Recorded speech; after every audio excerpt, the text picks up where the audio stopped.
وعلیکم السلام ورحمۃ اللہ وبرکاتہ۔ میرے پیارے بھائی اور میرے بہت ہی پیارے بھائی، میرے بہت ہی پیارے دوست، آپ کا یہ پیغام مجھے ملا ہے۔ اب میری طرف سے فاروق میمن صاحب کو کہہ دیجئے گا، شمیم صدیقی صاحب کو بھی کہہ دیجئے گا، اور جتنے اس طرح کے دوسرے لوگ ہیں ان سب سے، شکیل صاحب سے بھی کہہ دیجئے گا کہ اگر میرے ایک ہاتھ پر سورج رکھ دو اور دوسرے ہاتھ پر چاند رکھ دو تو میرے سے کبھی یہ امید نہ رکھنا کہ اس معاملے میں، ایمان کے معاملے میں بال برابر کوئی نرمی کرنے کے لیے سوچ بھی سکوں۔ چاہے پوری دنیا کی دولت میرے ہاتھ میں دے دو، پوری دنیا کی بادشاہی کو مجھے دے دے اور کہے کہ بس تھوڑی سی ارشد صاحب نرمی، تھوڑی سی نرمی اس معاملے میں کر لو، تو پھر کوئی تھوڑا سا درمیانی راستہ یا تھوڑی سی تو نرمی کر لو، باقی ہم ان کو منوا لیں گے۔ اگر اس طرح کا کوئی معاملہ ہے تو یقین کیجئے میرے سے یہ امید نہ رکھنا، اور یا تو یہ جماعت انشاءاللہ ہماری غلبہ پکڑے گی، بالکل رنگے جہاں بدلے گی انشاءاللہ، یہ مجھے پوری امید ہے اللہ تعالیٰ سے، اور حالات میں جو محسوس کر رہا ہوں میں بیان نہیں کر سکتا ہوں کہ آگے جا کے حالات کدھر جانے والے ہیں۔ اور یعنی ان کو بہت ہی ذلت اور خواری اس دنیا میں ملنے والی ہے جو ایمان کی طرف نہیں آئیں گے، اور آخرت کی ذلت اور خواری تو ہمیشہ ہمیشہ کے لیے ہے۔ اللہ کے بندو، ہم ایمان خالص کے اوپر اکٹھے ہوئے تھے، ایمان کے اندر انہوں نے شرک کا انجیکشن دے دیا ہے، اور یہ اب میرے سے یہ امید رکھتے ہیں ابھی بھی کہ ارشد کو کہو کہ تھوڑی سی نرمی دکھا دیں۔ میں کہتا ہوں ایک بال کے کونے کے برابر بھی اگر وہ کہیں کہ اس معاملے میں نرمی صرف اس وجہ سے دکھاؤں کہ ان کے ساتھ کوئی بات چیت ہو جائے گی، نہیں مانتے، نہیں مانے، ہماری کوئی ذمہ داری ہے ان کو زبردستی منوانا۔ جو مناسب دلائل تھے ان کو دیے جا چکے ہیں، کتابی شکل میں دیے، سجدہ تعظیمی کا شرک پڑھیں، آپ کو بے شمار دلائل ملیں گے، اور اس کے علاوہ یہ کلپس آپ سنتے رہتے ہیں، بے شمار دلائل۔ اور ابھی یقین کیجئے آپ کا یہ کلپ آنے سے کوئی زیادہ سے زیادہ 10 منٹ پہلے، زیادہ سے زیادہ میں نے سورہ یوسف پوری سنی ہے، اور میں آپ کو کیا بتاؤں کہ واقعی ڈاکٹر عثمانی رحمۃ اللہ علیہ کے اس معاملے میں موقف بالکل حق ہے، اور قرآن کا یہ مضمون ہے، سورہ یوسف کا یہ مضمون ہے، اور واقعی یہ آسن القصص ہے۔ آسن القصص اس وجہ سے ہے جس طرح اللہ تعالیٰ خود کہتا ہے وَمَنْ أَحْسَنُ قَوْلًا مِمَّنْ دَعَا إِلَى اللَّهِ وَعَمِلَ صَالِحًا وَقَالَ إِنَّنِي مِنَ الْمُسْلِمِينَ، کہ اس سے اچھی بات کس کی ہوگی، اس سے آسن بات کس کی ہوگی جو لوگوں کو اللہ کی طرف بلائے، یعنی توحید کی طرف بلائے، شرک کا رد کرے۔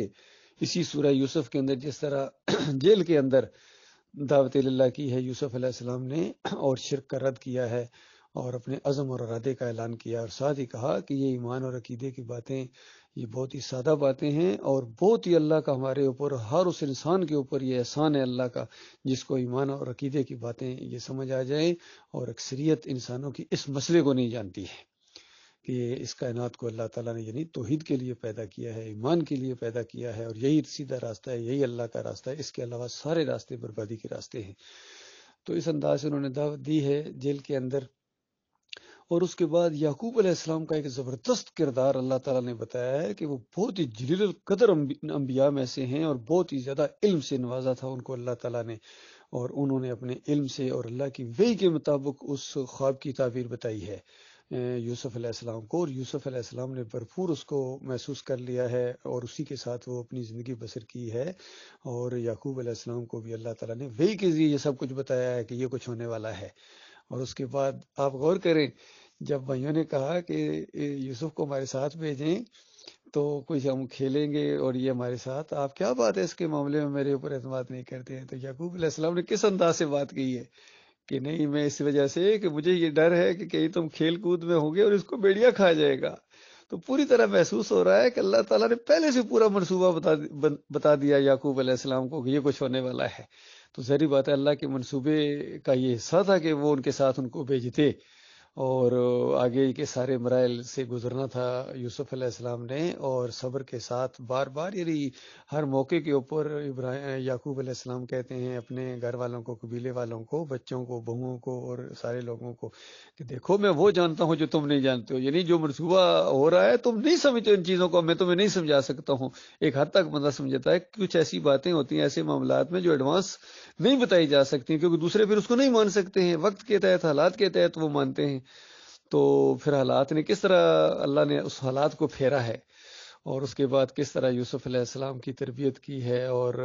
جب اس چیف آف آرمی سٹاف کے گھر میں پہنچایا تو مالک نے وہاں یہ بات کہی ہے کہ اس طرح ہم نے یوسف کو تاویل الحدیث کا علم دیا۔ یہ وہ تعویل الحدیث ہے جو شروع میں یعقوب علیہ السلام نے کہی تھی، اللہ تعالیٰ تجھے باتوں کی تہ تک پہنچنے کا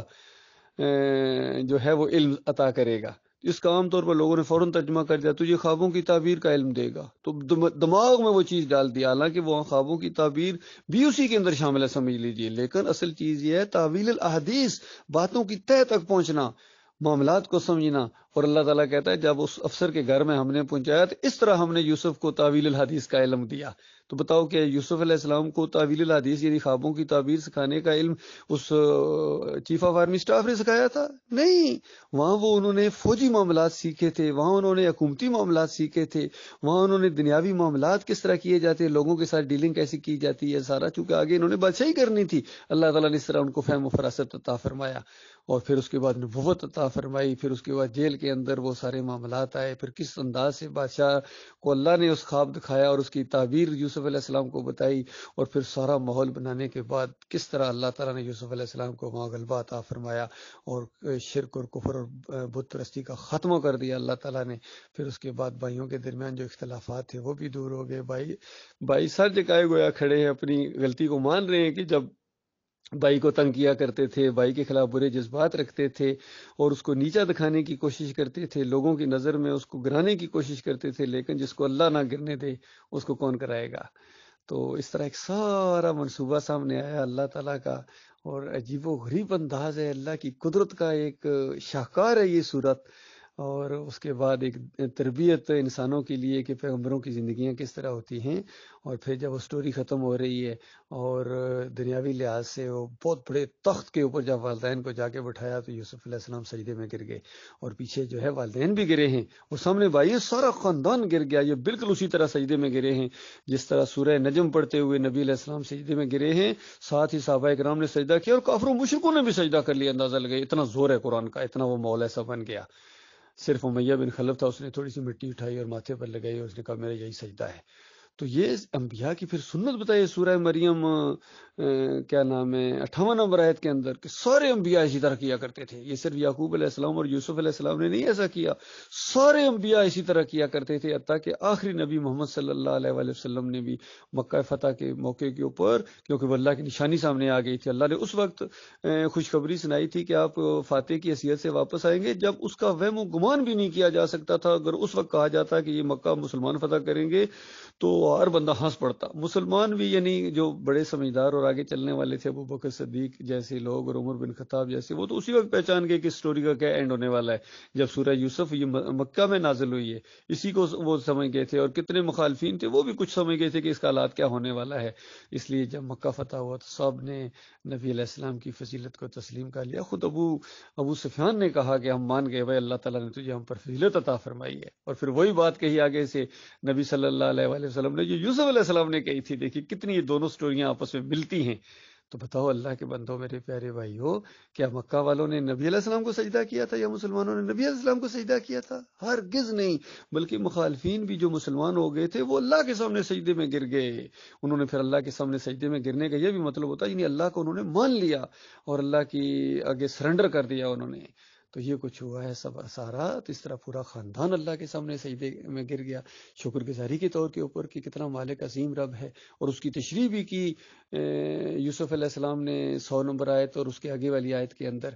اور امام بخاری رحمۃ اللہ علیہ خوابوں کی تعبیر کا باب باندھا، اس بات غور کرو اللہ کے بندو، خوابوں کا باب نہیں باندھا، خوابوں کی تعبیر کا باب باندھا ہے بخاری رحمۃ اللہ علیہ نے، اور اس کے اندر 6 نمبر آیت لائے ہیں جو یعقوب علیہ السلام کا وہ قول ہے کہ یہ تعبیر ہے جو ایڈوانس میں بتائی گئی، اور 100 نمبر آیت آدھی لائے ہیں، وہ آدھا ایسا جس میں سجدے کا ذکر ہے اس کو امام بخاری نے لایا ہی نہیں ہے، صرف اس وجہ سے کیونکہ وہ بہت فقیہ آدمی تھے، وہ محدث بھی تھے اور فقیہ بھی تھے۔ ان کا ماتھا ٹھنکا کہ یہ سجدے کا اگر میں نے یہاں ذکر کر دیا تو یہ تو بعد والے مولوی لوگ یہی کہیں گے کہ امام بخاری بھی تو سجدے کا ذکر کر، انہوں نے سجدے کا ذکر ہی نہیں کیا اس کے اندر، یعنی اس تعبیر کا حصہ نہیں مانا ہے امام بخاری رحمۃ اللہ علیہ نے۔ اور پھر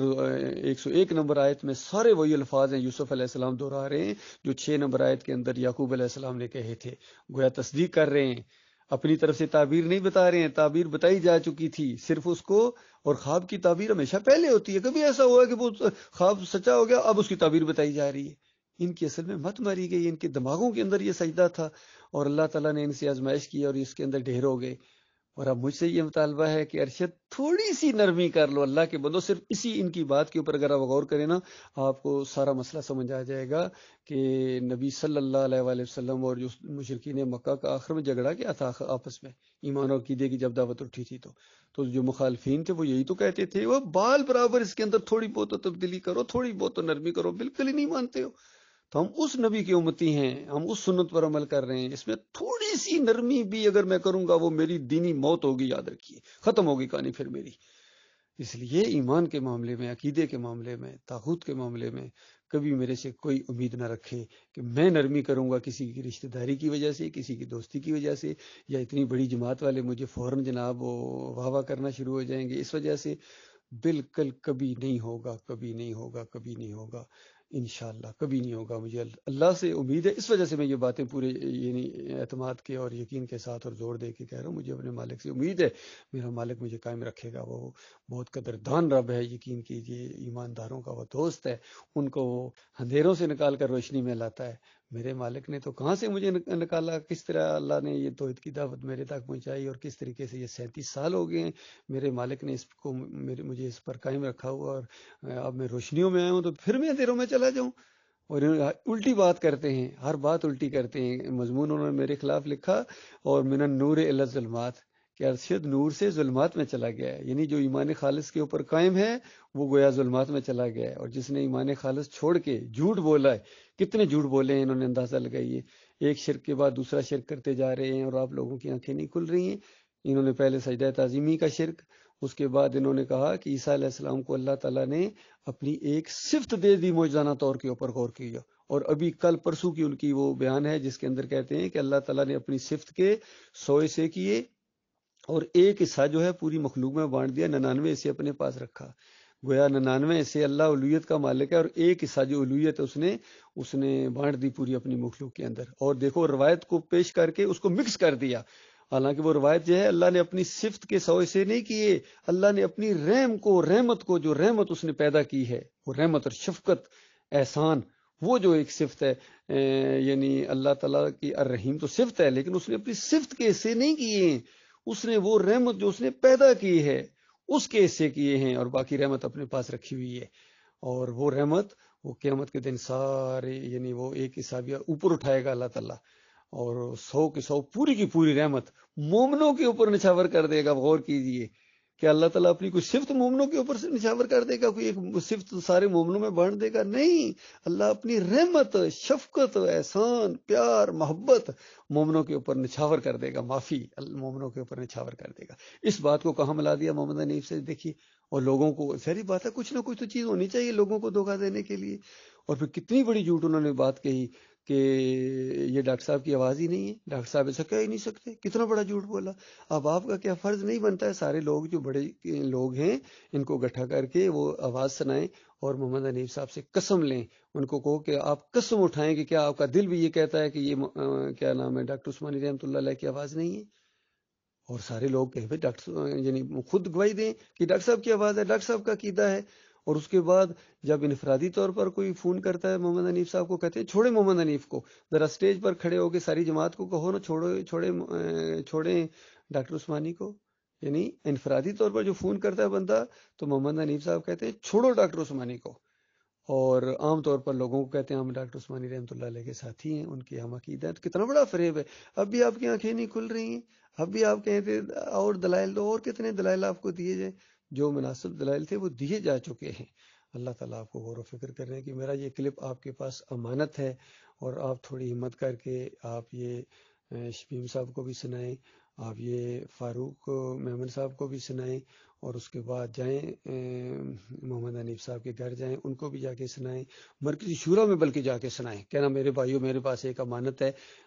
اور میں وہ آپ کو سناؤں. یہ زیادہ زیادہ 10 منٹ کی بات ہے، آپ ان کے اندر اپنا یہ موبائل ذرا لوڈ کر کے آواز سارے مرکزی شورا والوں کو سنائیں. تو اس کے بعد آپ دیکھیں گے ان کے اوپر یا تو حجت تمام ہو جائے گی، یا یہ ان کا اللہ دل کھول دے، ایمان کی طرف یہ واپس لوٹ آئیں، اور پھر پوری جماعت پھر اسی سے پہلے سے زیادہ مضبوط ہو جائے گی. یقین کیجیے اگر یہ ان کے اندر اللہ کا ذرا سا بھی خوف آ جائے اور تھوڑی سی بھی ان کے اندر سمجھ آ جائے، اور اپنی عقل سے کام لیں اور یہ بات سنیں. ورنہ سورہ ملک کے اندر بھی آیا ہے، جہنمی کہیں گے کاش ہم نے اپنی عقل کو استعمال کیا ہوتا، کاش ہم نے کسی کی بات سنی ہوتی. ڈاکٹر عثمانی رحمۃ اللہ علیہ کے بیان موجود ہیں، یہ سنتے ہی نہیں، سننے ہی نہیں دیتے ہیں، یقین کیجیے. اور پھر ڈاکٹر عثمانی رحمۃ اللہ علیہ کا فتویٰ، یہ کسی بریلوی دیوبندی یا سلفی کا فتویٰ نہیں ہے، یہ موحد عالم دین ڈاکٹر مصعد الدین عثمانی رحمۃ اللہ علیہ کا فتویٰ ہے کہ جن کا ایمان خراب ہوتا ہے، غور کیجیے الفاظ کے اوپر اس اللہ کے بندے نے، جس کا ایمان خراب ہوتا ہے. اور ڈاکٹر صاحب جب کہیں ایمان خراب ہوتا ہے تو سوچ لو کیا بات ہے، یعنی جس کا عقیدہ خراب ہوتا ہے، جس کے عقیدے میں خرابی ہوتی ہے، ڈاکٹر صاحب کہتے ہیں وہ اس طرح تفسیر کرتا ہے کہ یوسف علیہ السلام کو سجدہ ہوا. اب پھر اس طرح تفسیر کس نے کی ہے؟ اس طرح تفسیر کی ہے محمد حنیف صاحب نے، اس طرح تفسیر کی ہے سعید احمد لانڈی والے نے، اس طرح تفسیر کی ہے منور سلطان نے، رفعت نواب نے، اس طرح تفسیر کی ہے قاری خلیل الرحمان نے، چودھری اشرف نے، اور حکیم رمضان نے، اور یہ ساری شورا جتنی ہے مرکزی شورا نے، سب نے اس طرح تفسیر کی ہے اس وجہ سے کہ ان کے ایمان کے اندر خرابی تھی. اب کتنے لوگ ہیں وہ نکلے بھی ہیں، اللہ نے ان کو توفیق عطا فرمائی ہے، کتنے 50-60% 70% میرے یقین کے مطابق جو ہے نا جماعت کا یہ عقیدہ ہے کہ یہ سجدہ اللہ کو ہوا ہے، لیکن وہ مفادات کی وجہ سے یا ضد کی وجہ سے یا مجبوریوں کی وجہ سے پھنسے ہوئے ہیں. لیکن یہ مجبوریاں یہ اللہ کے ہاں نہیں چلیں گی، یہ اللہ کے ہاں بالکل نہیں چلیں گی، یقین کیجئے وہ مارے جائیں گے اس وجہ سے کہ اللہ نے صرف آپ سے ایمان مانگا تھا، اس پر استقامت مانگی تھی، اور باقی جنت کا اگر شوق ہے اور وہاں سارے اکٹھے رہیں تو ایمان کے اوپر وہاں اکٹھے رہیں گے نا. ایمان کے اندر جب شرک آ جائے گا تو کیسے اکٹھے رہیں گے؟ ایسا کبھی نہیں ہوگا. ٹھیک ہے جی، اللہ تعالیٰ آپ کو کم از کم اگر وہ نہیں نکلتے ہیں تو آپ کو پوری طرح اس چنگل سے اور اس شرک سے نکلنے اور برات کا اعلان کرنے کے اللہ تعالیٰ ہمت عطا فرمائے، توفیق عطا فرمائے. السلام علیکم ورحمۃ اللہ وبرکاتہ.